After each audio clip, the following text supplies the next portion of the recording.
with all of the business, right? You have to find ways that you go and make it marketable, you monetize, and that way you really have that fulfillment that exists there. Facts. Just to circle everything, back. Facts. Because people, like you said, they don't really take into account how you can monetize what it is that you do. Because even if you don't want to make a whole business or side hustle out of it, out of what it is that you really enjoy, because some people feel as if it will sap the love and joy from what it is that they really enjoy doing, because now they feel like, well, I have to deliver and make content that'll go viral or whatever. But the thing is, sometimes it's not even the way you expect it. There's a great movie on Netflix. It's called, no, I'm sorry. It's not this movie. There's a great movie. What movie is it? Oh, no, I'm thinking White Man Can't Jump. Oh.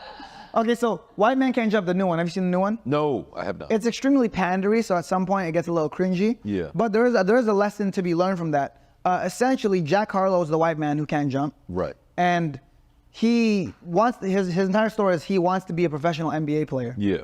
He wants to go to the league. And by the end of the movie, spoiler alert, sorry guys.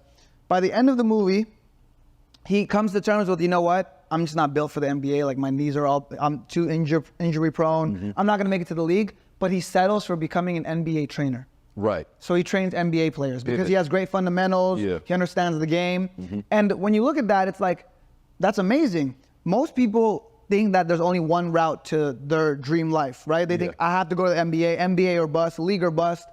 Realistically, the odds of that happening, very slim to none. Yeah. Very, very few people go there. And at the end of the day, God doesn't deal you the right cards, right? But that doesn't mean you can't monetize your passion. You can be an NBA trainer.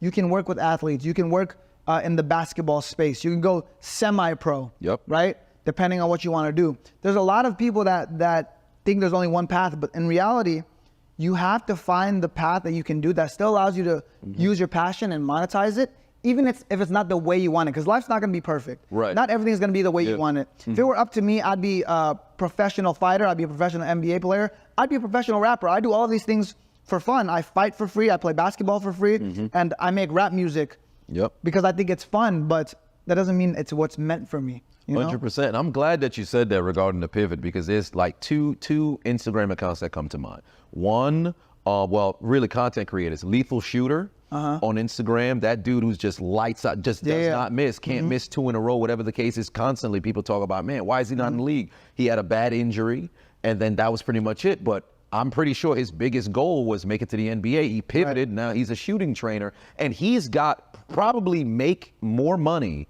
now than he would have if he made it to the NBA, because although you could be a sniper of a shooter or whatever, really look at the best players in the NBA outside of just Steph Curry, but Steph Curry's all world. He can do everything, right? If you're just a shooter, you can become a journeyman. Now your whole family, let's just say you started, you got a wife, you got now you're kids, going bouncing all over the you're country. bouncing all over the place. They're Look at people like trading Kyle you, Korver. Maximum amount of time you'll spend in certain locations. Kyle Korver this. I like Kyle Korver. You know? No, not even like they him, Peja Stojakovic, a lot of those different guys where you'll be somewhere, but then you'll have to up and relocate, go somewhere else. Now you're in control of your entire destiny, right? And then also Destroying on YouTube, who does the football content. He was a kicker at UCF, I believe, and then once they said, well, you have to choose between content creation or, keep kicking at a D1 college, he went content creation. And now, despite the fact that he would love to play in the NFL, he has more leverage, and he's able to go and create content. I saw him he was doing videos with NFL players. Yeah, with NFL, damn near every single time. Yeah. So all you have to do is just find that pivot, find ways to make it work.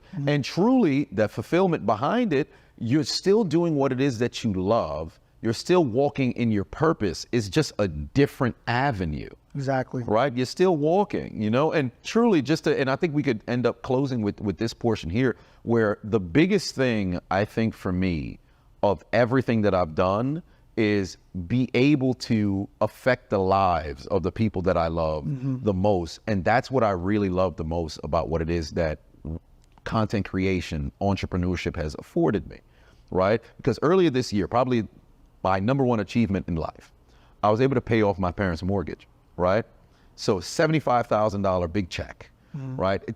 I can't tell you how many years had to go into this. And it happened off of a whim, because I told myself last April, I'm gonna pay my parents' mortgage. Originally, I wasn't gonna do it because they made bad financial decisions where I was in a situation where I didn't know what meal, if there was gonna be a meal or anything. But I remember since I was maybe about 13, I came up with a budget for them. Hey, do this. We can save this much per month. We could put this and because initially my target goal was when we're 27, we should be able to pay off the mortgage. Of course, things happen, but it wasn't going to be any of my contribution. It was just, I figured out how I could use my money, my parents, money coming in, how they would be able to put money towards this, pay off the principal. I started learning about the interest and everything, but ultimately they never followed through with any of it. So I told myself, all right, I'm gonna pay off my parents' mortgage, and I made it a mission. So for 8 months, 100% balls to the wall, grinded like no other. Finally, when the start of the year came, I said, I'm in a position where I could do it. Got this big presentation check, brought it over there, told them, like, I had the printout of the paper from whoever the mortgage lender was. Hey, we got it paid off and everything. Easily, probably the #1 most fulfilling moment from everything that I did. Because ultimately, my goal in creating content, being on YouTube, being on Instagram, it was never for me. It was for the people that was around me. So I was able to do a number of different things. For one, paid off my mortgage. This entire year, my brother, he doesn't work. He's for me. He works for me. Kind of have him on a payroll for the entirety of the year, just so he can get his health in order, because he's morbidly obese. He was 411 pounds at the start of the year. 350. And he actually 60 pounds in a year. It's crazy. Yeah, 61, and I think he may have dropped a bit more because he sent me his last weigh-in this morning, so I didn't get a chance to see it. What's the goal for him? How much you? Well, I want him to drop at least 100. At least 100, right? Because he wants to get like to 225 pounds. Yeah. So there's much more work to be done. But by the end of this year, I told him if we don't lose 100 pounds, at least we failed. So he's got to get down to at least 310. At least 310. And we're well on our way. And I told him, like, hey, we're in our final stretch of the year. So you've got to get 100% into it. And now I started doing something on my Instagram where I do like a daily check-in, because I go to the gym maybe 5 to 6 times per week. So I just tag him in my story and he has to repost a video of him exercising.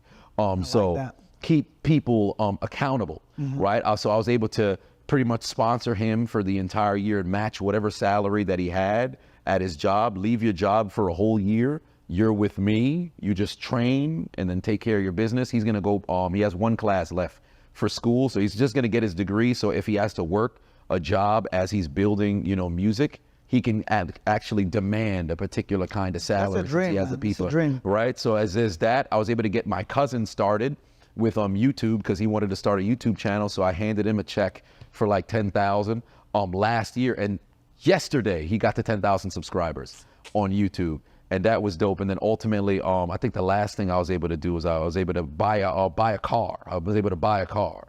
So I've been able to be in a situation where I can do these things based on doing something that I love. Right. So that was easily the most fulfilling, portion of being in entrepreneurship, being able to, wake up any time that I wanted and chase after a dream. You hear it all the time, man. It's impact over income. Right. Impact over income. The money is great, but the feeling you get from helping the people around you, second to none, bro. Yeah.